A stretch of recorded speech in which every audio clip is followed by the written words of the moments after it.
प्रधानमंत्री नरेंद्र मोदी के प्रधानमंत्री के रूप में आज 12 साल पूरे हो गए। अर्थात उनके नेतृत्व के अंदर जो भाजपा है, जो एनडीए सरकार है, उसके 12 साल का कार्यकाल पूरा हो गया है।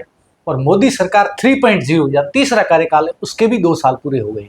तो ये 12 साल देश के लिए, प्रदेश के लिए और विशेषकर बाड़मेर जिले के लिए, संसदीय क्षेत्र के लिए कैसे रहे हैं।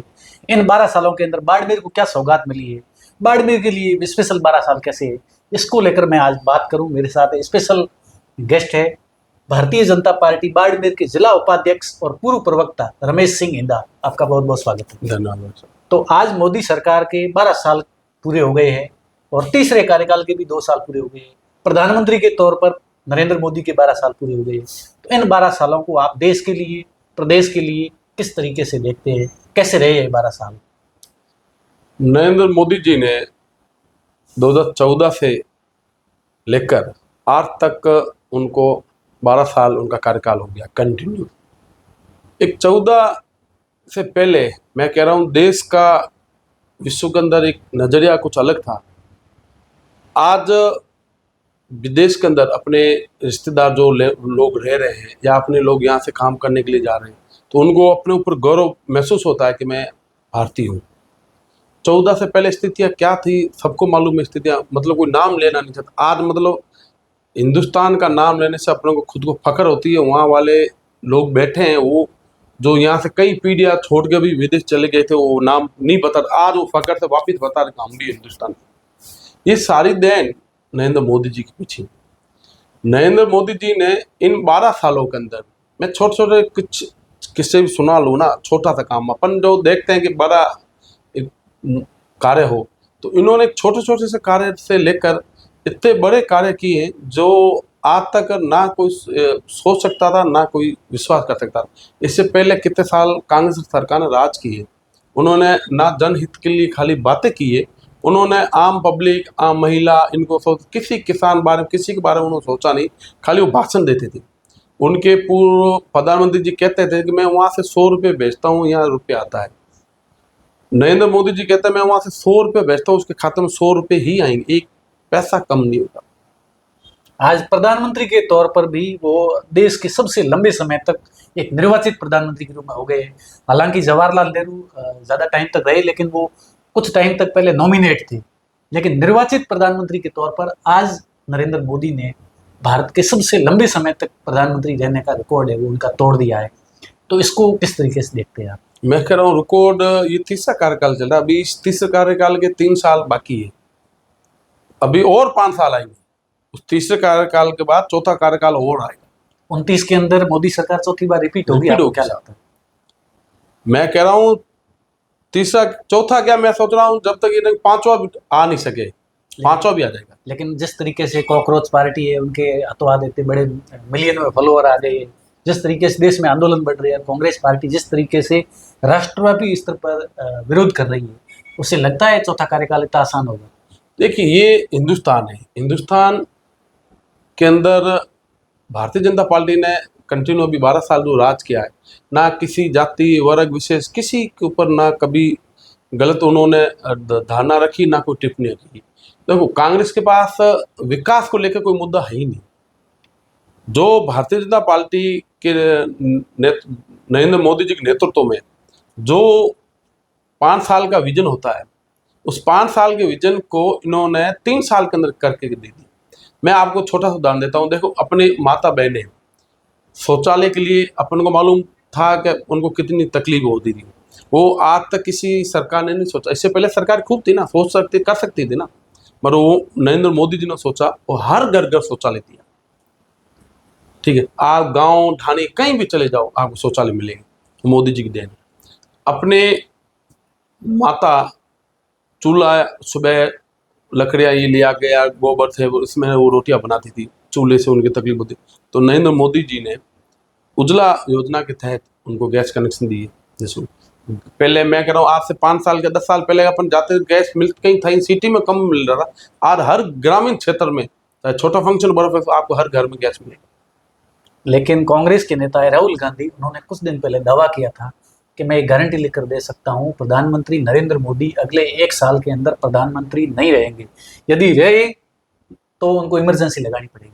कोई स्थिति में वो 1 साल के अंदर 1 साल से ज्यादा वो प्रधानमंत्री नहीं रहे। मैं कह रहा हूँ इमरजेंसी का जो शब्द ये राहुल गांधी जी ले रहे हैं, इनको इनकी दादी जी ने लगाया था इमरजेंसी।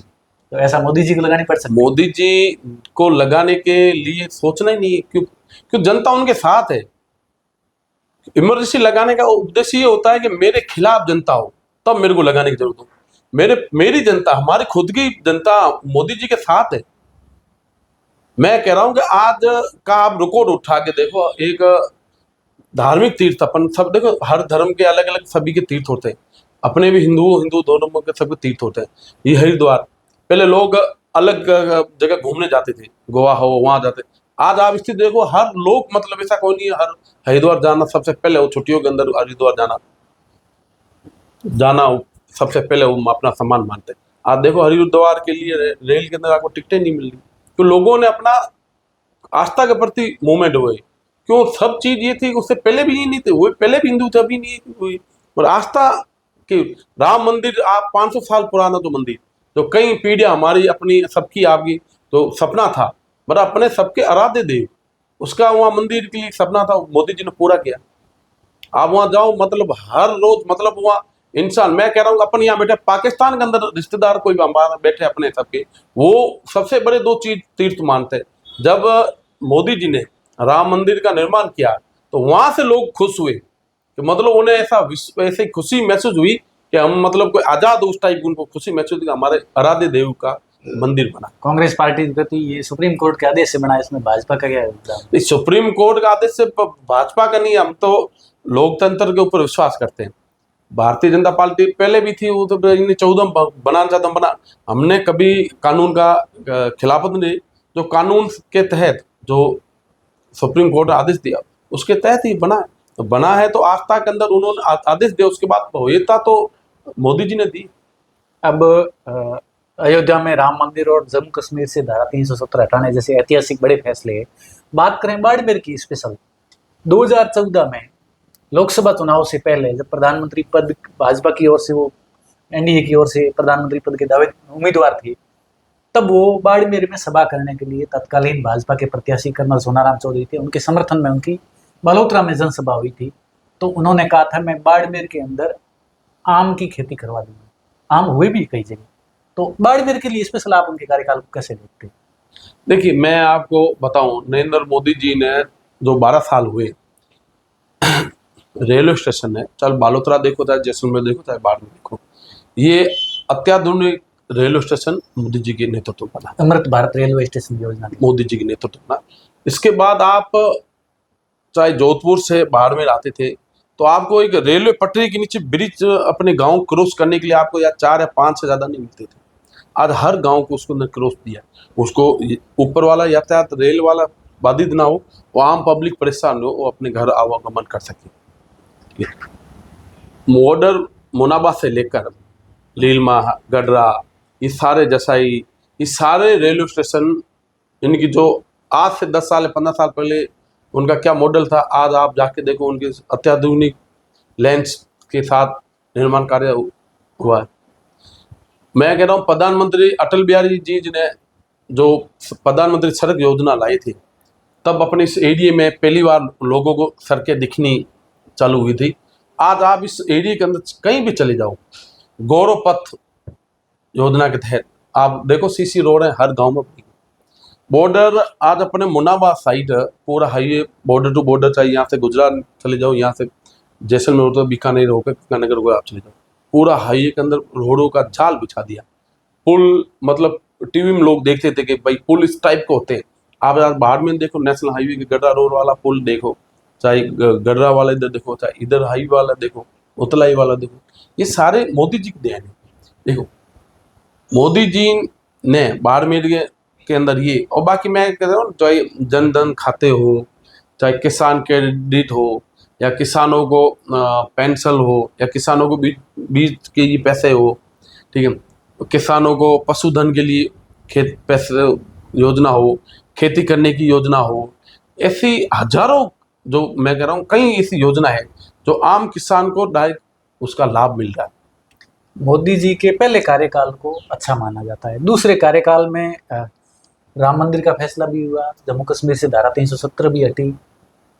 2024 के अंदर भाजपा ने नारा दिया था अब की बार 400 पार, लेकिन बीजेपी आ गई 240 पर। और बाड़मेर की सीट की भी बात करें तो 14 में त्रिकोणीय मुकाबला था और कर्नल सोनाराम चौधरी के सामने जसवंत सिंह जसोल जैसे दिग्गज थे, फिर भी वो सीट जीत गई बीजेपी। 2019 के अंदर रिकॉर्ड मतों से जीत गए, लेकिन 2024 के अंदर बीजेपी को बाड़मेर संसदीय क्षेत्र से हार का सामना करना पड़ा। तो क्या लगता है 2029 में क्या होगा? देखो 24 वाले 24 वाला जो लोकसभा चुनाव हुआ उसमें भारतीय जनता पार्टी लोकसभा सीट जीत नहीं पाई, हमें उसका खेद है। ये 2029 में जो वापिस चुनाव होगा, मैं यहाँ कह रहा हूँ कम से कम 5 लाख से ऊपर ऐतिहासिक जीत यहाँ से भारतीय जनता पार्टी लोकसभा में जीत दर्ज करेगी। भ्रम रहा है कि राजस्थान की बात करें तो भ्रम रहा है कि 5 साल कांग्रेस 5 साल बीजेपी। मैं कोई कह सकता है अब के वापिस रिपीट 2028 के अंदर राजस्थान के अंदर भाजपा वापिस रिपीट होगी। अपन मोदी सरकार की बात कर रहे थे, राजस्थान की जो भजनलाल सरकार है, भाजपा सरकार है, उसके भी 2.5 साल पूरे हो गए, तीसरे साल में वो चल रही है, एंट्री कर रही है, दिसंबर में 3 साल पूरे हो जाएंगे। तो इस प्रदेश सरकार के कार्यकाल को कैसे देखते हैं? मोदी सरकार के बारे में तमाम बात की। देखिए 5 साल का जो राजस्थान सरकार का विजन था भजनलाल जी शर्मा का, आधा कार्यकाल पूरा हो गया। आधा कार्यकाल के अंदर जो 5 साल के अंदर उन्होंने जो कहा था कि हम ये कार्य करेंगे, उसका 80% तो धरातल पर कार्य हो चुका था। लेकिन यहाँ भी जो स्थानीय प्रदेश कांग्रेस सरकार है, ये प्रदेश कांग्रेस के जो नेता है, चाहे कांग्रेस के अध्यक्ष गोविंद सिंह डोटासरा हो, अशोक गहलोत हो, ये नेता तमाम तरीके से भजनलाल शर्मा पर, मुख्यमंत्री पर और सरकार पर आरोप लगाते हैं कि सरकार कानून व्यवस्था के मामले में पूरी तरीके से फेल हो चुकी है और सरकार का सिस्टम पर कोई नियंत्रण नहीं है, अधिकारी है वो सरकार चला रहे। मैं कह रहा हूँ 2.5 साल पहले सरकार इन्हीं की थी, अशोक गहलोत जी खुद मुख्यमंत्री थे, डोटासरा जी मंत्री थे। तो उस समय का अगर ये कह रहे कि इस साल 2.5 साल के अंदर कानून के रूप में अगर अत्याचार ज़्यादा बढ़े या घटनाएं, तो आप देख लो उनके 5 सालों को उनके कितनी बड़ी है। ये नहीं है कि भारतीय जनता पार्टी की जब से भजनलाल जी ने सरकार राजस्थान में संभाली, कानून व्यवस्था एकदम सुदृढ़ हुई है। मैं बता रहा हूँ कि उसके बाद कई ड्रग्स माफिया फैक्ट्रियाँ भी है, अपने बाड़मेर में काफ़ी पकड़ी गई कि ये फैक्ट्री की अभी 1 साल के अंदर अपने अपने चालू हुई थी। इनको भी 5-10 साल हुए चालू हुए ना, तब इनकी सरकार कहाँ गई थी? इनकी सरकार थे, इनके अधिकारी कहाँ थे? और ये इसी सरकार के अंदर, इसी नेतृत्व के अंदर पकड़ी गई। पेपर लीक के अंदर ये खुद शिक्षा मंत्री थे, एक भी पेपर इन्होंने 5 साल में करवाया बता दो। इन्होंने कहा हमने ये कैसे, एक को भी गिरफ्तार करके उन्होंने बता दो कौन सा इन्होंने कानून बनाया। वो भजनलाल सरकार बनने के बाद भजनलाल जी ने ये कानून बनाया। पिछले 25-30 साल से जैसा राजस्थान में एक तरीके से राजनीतिक रिवाज चल रहा है, और आपने भी कहा था कि एक बार बीजेपी एक बार कांग्रेस, तो क्या लगता है बीजेपी के 2.5 साल हो गए, 2.5 साल बाद में जब 2028 में विधानसभा चुनाव आएगा तो भजनलाल सरकार या भाजपा अपनी सरकार को रिपीट करवा पाएगी? मैं आपको कह रहा हूँ 2028 के चुनाव के अंदर भारतीय जनता पार्टी राजस्थान के अंदर वापिस रिपीट होगी। ये खोखला वादा। देखो एक चीज क्या होता है कि इन्होंने, मैं ये कह रहा हूँ कि भारतीय जनता पार्टी ने आम पब्लिक में किसान, युवा, महिला, व्यापारी सभी वर्गों को हितों में देखते हुए जन कल्याणकारी योजनाएं इन्होंने बनाई, जिसका लाभ हर वर्ग को मिल रहा है। ठीक है, मैं आपको कह दूं अभी बीएनडीपी बॉर्डर जो एरिया आता है, जो उसके 5 किलोमीटर के एरिया के अंदर जितना भी विकास होना है उसका अलग से प्रस्ताव बन रहे हैं, अलग से बजट बन रहा है। वो पूरा एरिया के अंदर, जैसे अपना बाड़मेर के अंदर सीयू आप देख लो, गडरा ये आ गया, ये चौटन आ गया, पूरा सेडवा, ये बॉर्डर एरिया है। इसके अंदर विकास के लिए अलग बजट दे रहे हैं। उसके अंदर जो पूरी पंचायत समिति आ रही है उसको भी अलग से ले रहे हैं, पानी के लिए, जल, लाइट के लिए, सड़क के लिए, रोड के लिए। ये काम देखो धीरे धीरे थी, अब वो काम ने स्पीड पकड़ा है। 5 साल पहले ही सरकार थी, उसमें इन्होंने कुछ किया ही नहीं था, खाली खोखली घोषणा ही इन्होंने की थी। अगर ढंग से काम कर लेते तो उनको सरकार रिपीट कर लेती, जनता तो रिपीट कर लेती। भाई जनता ने काम जनता के किए होते तो जनता इनको रिपीट कर लेती। मैं कह रहा हूँ कि अगली बार ये स्थिति नहीं हो, इनको एमएलए टेम्पो के अंदर बैठने के लिए विधानसभा जाए, एक कांग्रेस के नेता है, वो कांग्रेस के जो भी बड़े नेता है, लोकल नेता है, लगातार एक आरोप लगा रहे हैं कि भाजपा सरकार को बड़ा डर लग रहा है कि हमारे खिलाफ जन भावना है, इसीलिए ये पंचायती राज और नगर निकाय के चुनाव नहीं करवा रही है। तो ये भाजपा ये चुनाव कब करवाएगी और ये आरोप कितना सही है? मैं आपको एक छोटा दूँ, मैं खुद उस जिला संयोजक हूँ एक राष्ट्रीय चुनाव। भारतीय जनता पार्टी ये चाहती है कि एक राज्य का चुनाव जब हो, जैसे सरपंच का अलग चुनाव होता है, वार्ड पंच का अलग होता है, डेलीगेट का अलग होता है, जिला परिषद का अलग होता है, राजस्थान सरकार ये चाहती है कि सरकार, पैसा जनता का ही है, अलग अलग वार्ड जाना, व्यवस्था करना, पैसा खर्च होता है। राजस्थान सरकार ये चाहती है, भारतीय जनता पार्टी सरकार ये चाहती है कि एक साथ एक चुनाव एक दिन, जिसमें पब्लिक को भी सहूलियत हो, जनता का पैसा फिजूल खर्च नहीं हो, ये लेके हम चल रहे हैं।